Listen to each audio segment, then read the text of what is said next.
Hey, welcome to day 6 of the Big EI event. I'm Emily Cohen. I own Tandem Speech Therapy in Austin, Texas, and I am the founder of Playing with Purpose. I'm really excited to be with you today and to share all about Playing with Purpose and what that means and how you can help the families you support get started doing it at your next visit.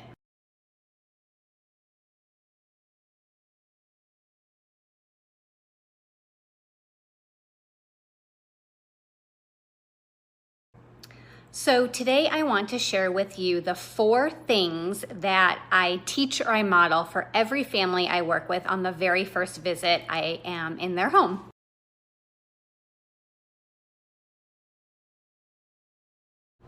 The first thing I model is face-to-face interaction. This means I am on the floor with the child, either sitting directly across from me or sometimes I'm laying on my belly, depending on the child's size.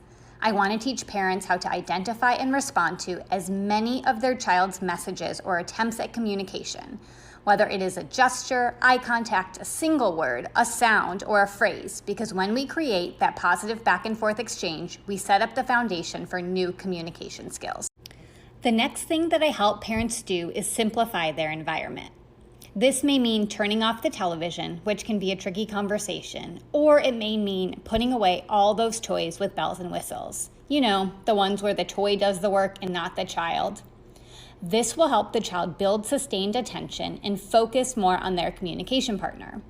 And the longer we sustain an interaction with a child, the more opportunities we have to model language for them, and the more opportunities we have to respond to their communication.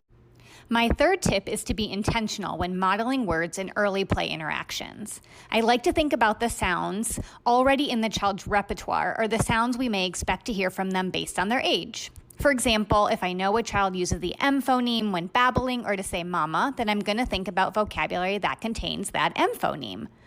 An early word I often choose is me or my, which pairs nicely with a gesture or a basic sign we can teach. I also like this word because it allows a child to make a request and we can be playing with any one of their toys. I model and use this word as many times as possible because the more a child hears our words, the more likely we are to see or hear them attempt to imitate it. And my last tip is to demonstrate for parents why pausing and waiting is so important. When we model, we need to pause for a few seconds or more to give the child an opportunity to communicate in response to our message.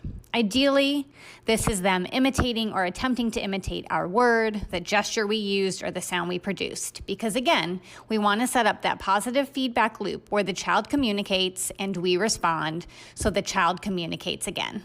Thanks again for joining me. I hope you learned a little bit about getting started playing with purpose and supporting the families that you work with in early intervention. I'm going to be sharing more over on my Instagram stories and answering questions, so please join me there too.